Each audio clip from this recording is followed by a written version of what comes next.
and welcome to a programme in which we are aiming to literally put you on top of the world. We are in Norway, one of just a handful of countries with territory in the Arctic, a vast region and one with a unique ecosystem.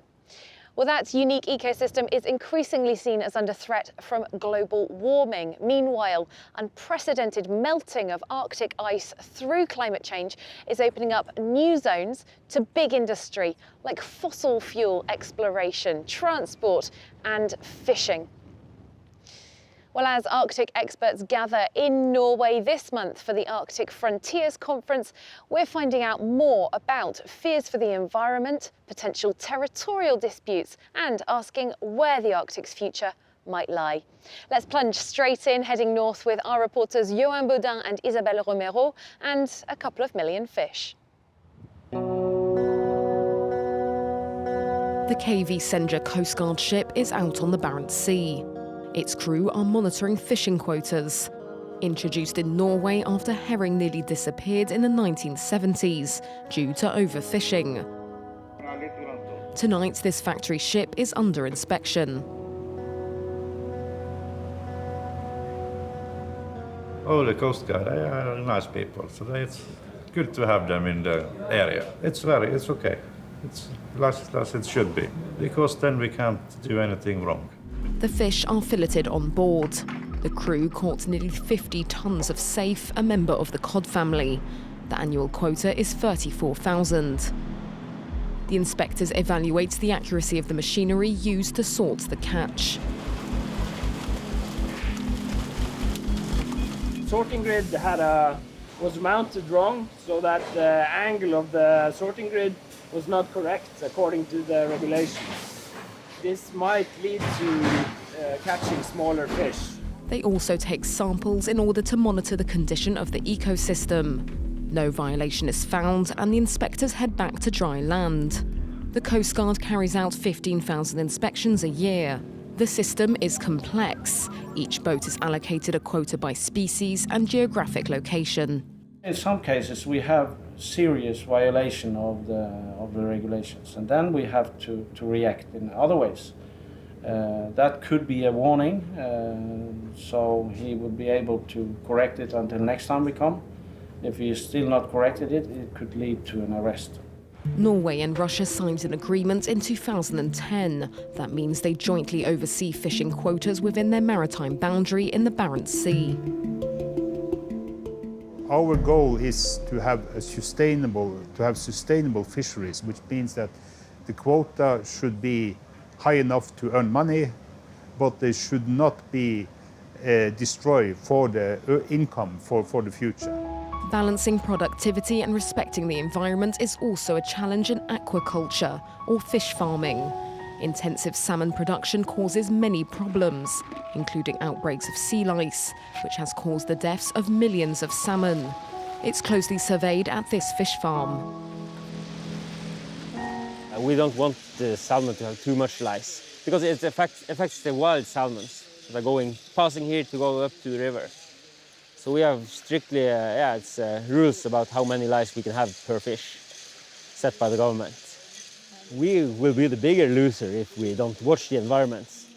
Aquaculture is a much more lucrative sector than classic fishing. 72% of Norway's fish export revenues come from farming, while just 28% comes from fishing. Added together, it means that currently Norway is the world's #1 producer of Atlantic salmon.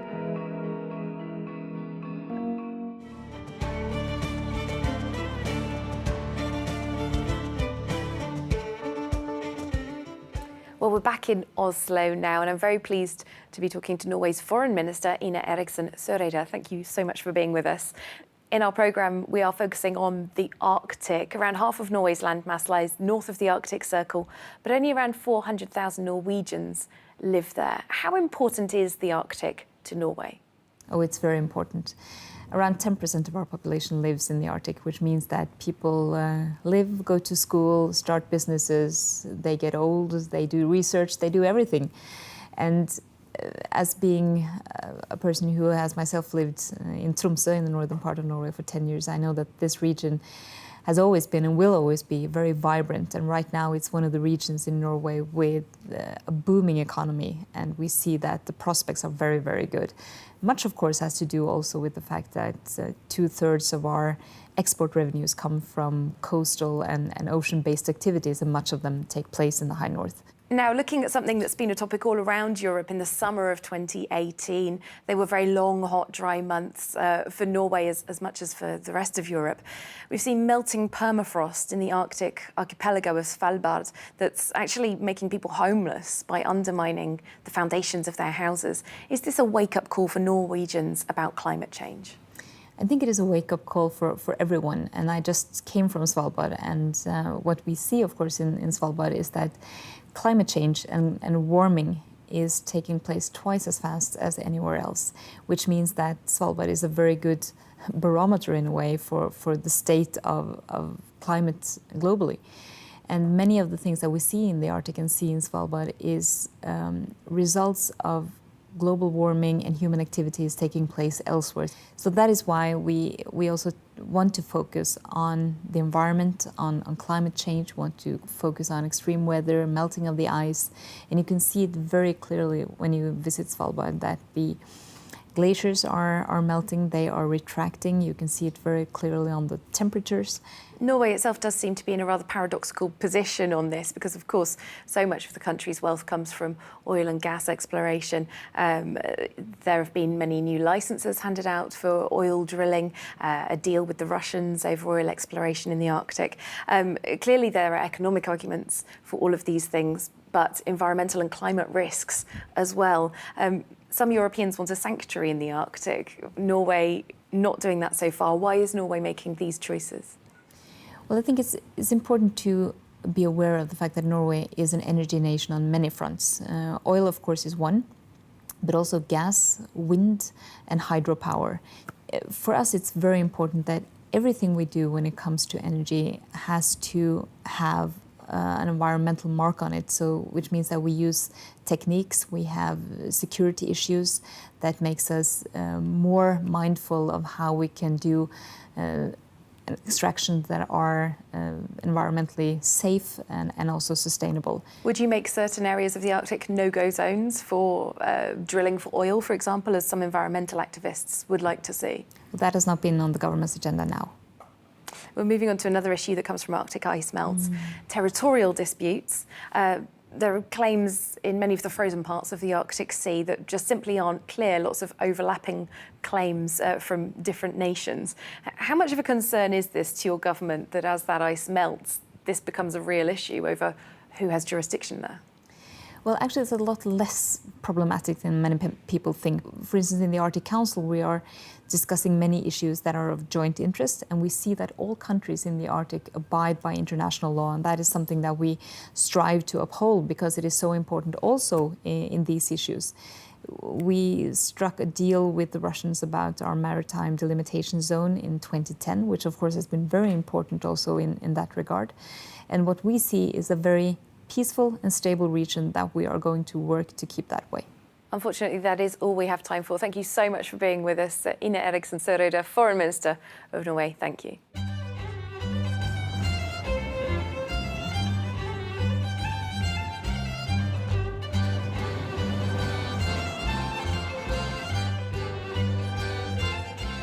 Well, we'll be joining our reporters back in the Arctic a little bit later on. Right now, though, you find us on a rather more historic ship. This is the Fram, a legendary purpose-built polar explorer.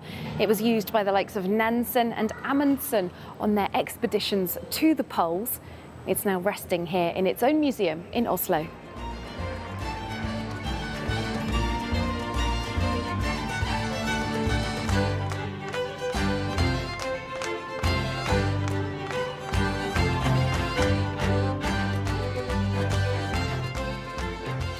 And this is the Gjør. She was the first ship to traverse the famous Northwestern Passage with Roald Amundsen as her captain. We're here to meet the director of Norway's Institute of Marine Research, Sissel Rogne. Hello, nice to meet you. Hello, nice to be here. Well, as we know, this ship opened the Northwest Passage. Right now, climate change is melting ice in the Arctic, and we've got new industrial activity rushing in there. What do you think this means for the Arctic? I think that we will see a lot of more traffic in general, and also keen interest in exploring the resources here. And then I think that we have to remember that the resources here is not only fish, but it's mining and it's oil and gas. And then you can say, here comes problems. And what about sharing with different nations? Because of course it's the sea. Fish don't have passports. Oil doesn't know which country it's supposed to belong to. Science is actually the best kind of diplomacy we can have, because in Norway we say, in God we trust, because it's so important to us, but it is important for the Russians too. And that is also why we are standing shoulders by shoulders. What do you see as priorities for how we deal with the Arctic? That is to keep the ocean clean. Because if the ocean gets dirty by pollution, it's almost impossible to clean it, because it is so large. It's because it's cold. And then to break down pollution or organic matter, it's going so much slower. The distances are long, the population is low, everything is difficult. Norway has been issuing large numbers of licenses for drilling in this region for oil and gas. Is that a mistake? There are some areas that's more valuable than others. Or in the Barents Sea, it's of course the Lofoten, Vesterålen area. That's the large spawning ground for a lot of the fish species. That's why the Institute for Marine Research has recommended that no drilling in that area, because the consequences would be too large for the ecosystem if something goes wrong. What about those of us outside of the Arctic? What role do we have to play? We have to be able to manage the ocean and to keep it clean, and not only use and explore, because we have to manage it not only for us, but also for the coming generation, and that is a challenge. Indeed it is. Well, Sissel Rogne, thank you very much for speaking to us. Thank you for having me here. Well, let's take you now back to the Arctic. Our reporters continuing their journey there, visiting people and places, enjoying an economic revival as new territory is revealed by melting Arctic ice. However, it is a scientific and political tightrope. Melkøya is home to Europe's largest liquefied natural gas plant. The loss of Arctic sea ice due to global warming has allowed Norway to drill further and further north in the Barents Sea, the industry's new El Dorado. Some 13,000 tons of gas are produced here every day, thanks to a natural gas field nicknamed Snow White. For Norwegian energy giant Equinor, annual revenue here exceeds 1 billion euros. And for the small town of Hammerfest, the industry generates 20 million euros in taxes. We have lots of young people in the age of 20, 39 moving back to Hammerfest, wanted to be a part of this industry and to develop this region. Now we have 1,500 new inhabitants the last years. I want us to build infrastructure when it comes to roads, airports. We have done a lot of that already. Like other locals, Andreas has observed his hometown's transformation. Melkøya has brought Hammerfest more cultural offers, I would say, more households, more people of course, and a lot of workplaces. The liquefied natural gas, or LNG, is exported by tanker to the EU, Brazil, and Asia. As polar ice melts, ships that used to pass through the Suez Canal can now navigate the Arctic Ocean at certain times of the year. So if we compare the number of days it takes to transport LNG from Melkøya to, for example, Japan, it takes 70 days going through the Suez Channel, but only 50 days through the Northeast Passage. Then reducing the costs, of course, in big amounts. As industry potential grows in the Arctic, the small town of Kirkenes, population 5,000, is aiming to be the next commercial crossroads of the far north. Its port lies along the Arctic Corridor, a vast economic and transport development project that connects it to Rovaniemi in Finland, and therefore to the European market, thanks to over 500 kilometers of railroad.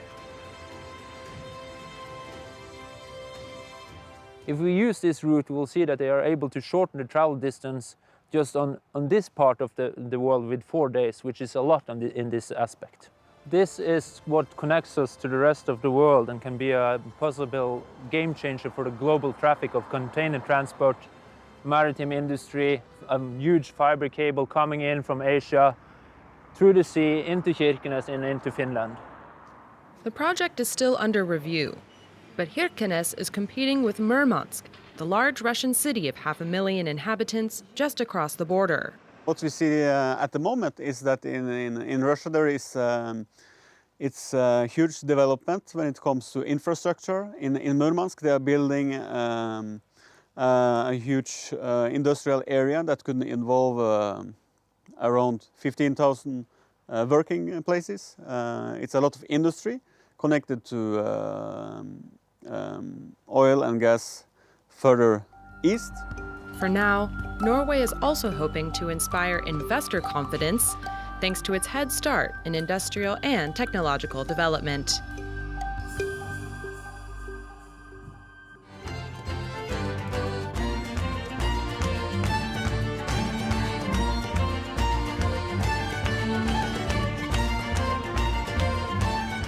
Well, it's here on Oslo's rather windy quayside that we will round off part 1 of our programme. Stay with us. In part 2, we're meeting some rather special guests to find out about the polar paradox and the future of the Arctic.